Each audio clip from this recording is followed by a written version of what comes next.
উফ, আজি কি গৰম পৰিছে গৰম দিনত কি গৰম নালাগি ঠাণ্ডা লাগিব লাগে নেকি তোৰ? নহয় আজি বেছি গৰম পৰিছে সেইকাৰণেহে কৈছো। তই অলপ বেছি নকবিচোন। বল তেন্তে দুইটা নদীত সাঁতুৰিবলৈকে যাওঁ। বল তেন্তে দুইটা সাঁতুৰিবকে যাওঁ ন। বল বল বল। বাহ, ইমান ধুনীয়া ঠাই, মোৰ সাঁতুৰিবলৈকে মন গৈছে। ললা বৈ দলকো মাতি আনোগে।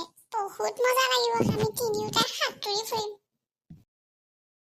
নাই নাই, মই আৰু নোৱাৰো দেই, মোৰ সাঁতোৰ লাগি আছে। যাওঁৱে আৰু। বল বল বল বল বল। ইমান মজা লাগিলে সাঁতুৰি ন ললা। মোৰো ইমান মজা লাগিলে। সাঁতুৰি থাকো যেনে লাগিছিলে। কালিলে আমি দলকো লৈ আহিম দেই। কালি আকৌ আহিম হা। জলদি বল আকৌ ললা, নহলে ঘৰত পিঠি দুখ ফাল হ'ব আমাৰ। তইহে আকৌ ভালুক পোৱালিটোৰ নিচিনা ইমান লাহে লাহে আহি আছ।